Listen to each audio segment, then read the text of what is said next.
En ce temps-là, Jésus disait aux Juifs, « Amen, Amen, je vous le dis, si quelqu'un garde ma parole, jamais il ne verra la mort. » Les Juifs lui dirent, « Maintenant nous savons bien que tu as un démon. Abraham est mort, les prophètes aussi, et toi tu dis, si quelqu'un garde ma parole, il ne connaîtra jamais la mort. Es-tu donc plus grand que notre père Abraham? Il est mort, et les prophètes aussi sont morts. Pour qui te prends-tu? » Jésus répondit, « Si je me glorifie moi-même, ma gloire n'est rien, c'est mon Père qui me glorifie.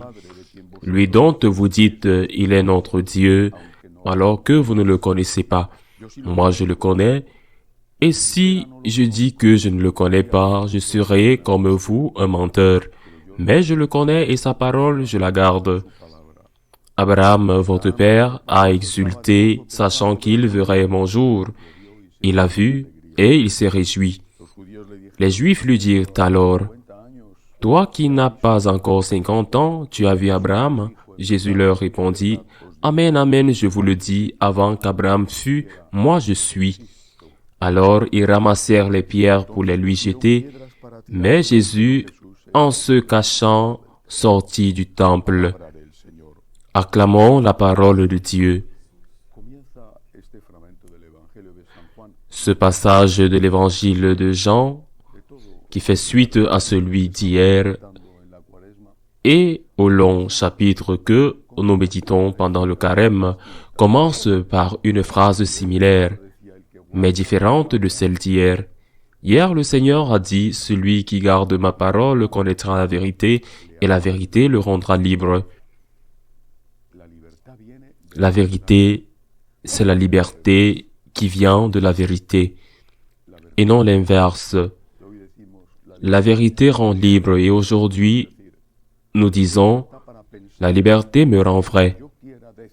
C'est-à-dire, je suis libre de penser ce que je veux, de décider ce que je veux, comme s'il n'y avait pas de conséquences et comme si ce que je dis est vrai, est vraiment vrai.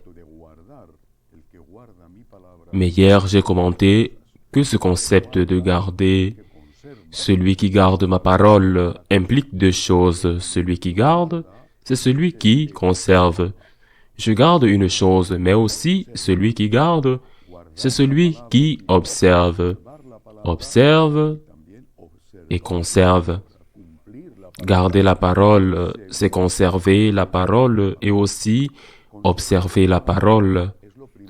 Garder la parole, accomplir la parole, vivre comme la parole l'enseigne. Garder la parole est la première chose, garder la fidélité à la parole, ne pas la changer, ne pas la modifier, ne pas la substituer. La parole de Dieu est la lumière qui nous conduit à la vie éternelle.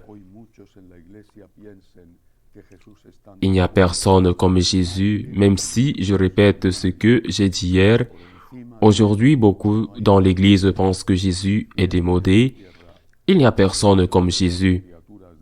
Personne. Il n'y a pas de nom au-dessus de lui, au ciel et sur la terre. Je ne veux dire parmi les créatures du ciel ou les créatures de la terre. Le Christ est égal au Père et au Saint-Esprit, un avec eux, d'une seule nature divine, deuxième personne de la Sainte Trinité, distinct du Père et du Fils, en tant que personne distincte. Au-dessus du Christ, il n'y a personne. Et c'est la première chose que tous les catholiques doivent confesser, et tous les catholiques devraient également confesser. Aucun philosophe comme Jésus, aucun psychologue comme Jésus, aucun sociologue comme Jésus, et bien sûr, aucun politicien comme Jésus. Gardez la parole. Parfois, nous ne sommes pas capables de le faire quand nous commettons un péché, mais nous la gardons dans le sens que nous la respectons et que nous ne voulons pas la changer.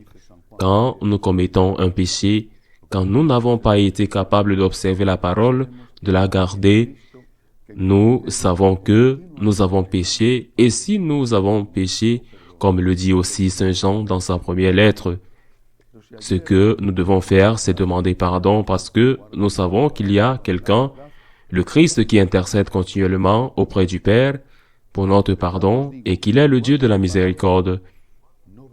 Mais si hier, cette même phrase initiale, celui qui garde ma parole, parlait de vérité, aujourd'hui elle parle de vie éternelle. En vérité, je vous le dis, celui qui garde ma parole ne verra pas la mort pour toujours. Elle ne dit pas que celui qui vit l'Évangile, ou du moins c'est celui qui croit et ne veut pas modifier la parole de Dieu, et ensuite s'efforce de vivre l'Évangile, ne dit pas que cette personne ne mourra pas. Il dit qu'elle vivra éternellement, qu'elle ne mourra pas éternellement. Il lit le Seigneur, la vie éternelle, la possibilité de résurrection avec lui. Il la lie au fait de croire en sa parole et d'essayer de tenir sa parole. Et quand on n'y arrive pas, de demander pardon, les deux. Luther a très bien compris. La première partie, il s'est basé sur un texte de la lettre aux Romains qu'il a extrapolé à partir du reste de la lettre et du reste des lettres de Paul et du reste de l'Évangile. Il s'est trompé et c'est pour cela qu'il est hérétique. Mais il a bien compris qu'il fallait garder la parole dans le sens d'avoir foi en l'Écriture, que l'Écriture soit notre lumière.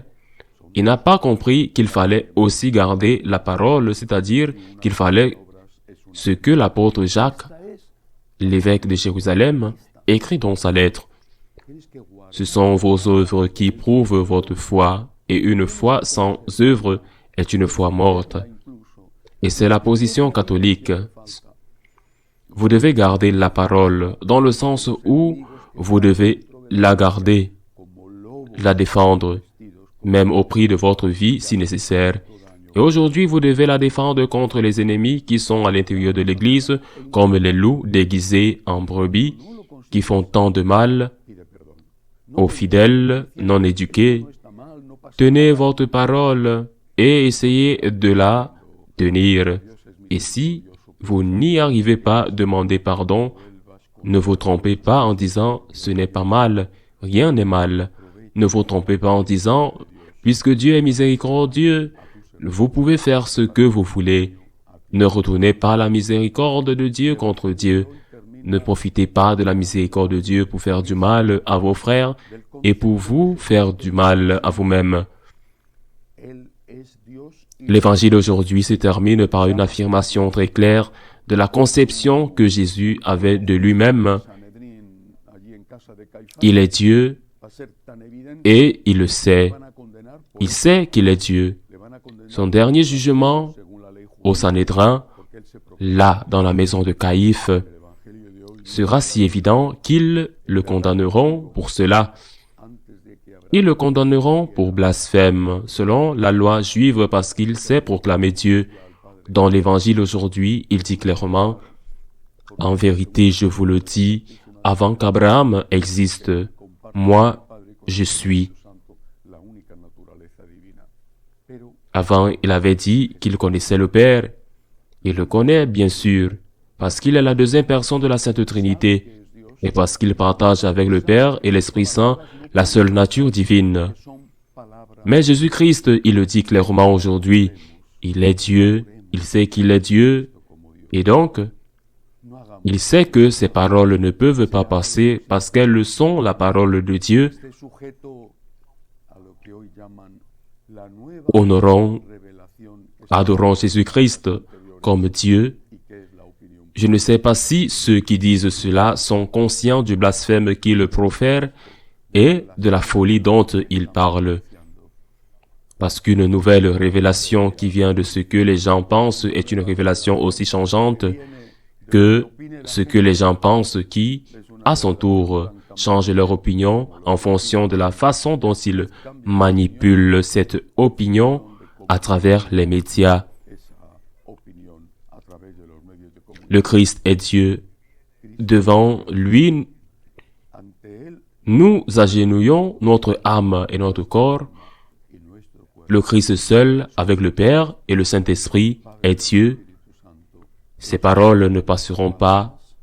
Si nous gardons ces paroles, nous aurons la vie éternelle. Ainsi soit-il.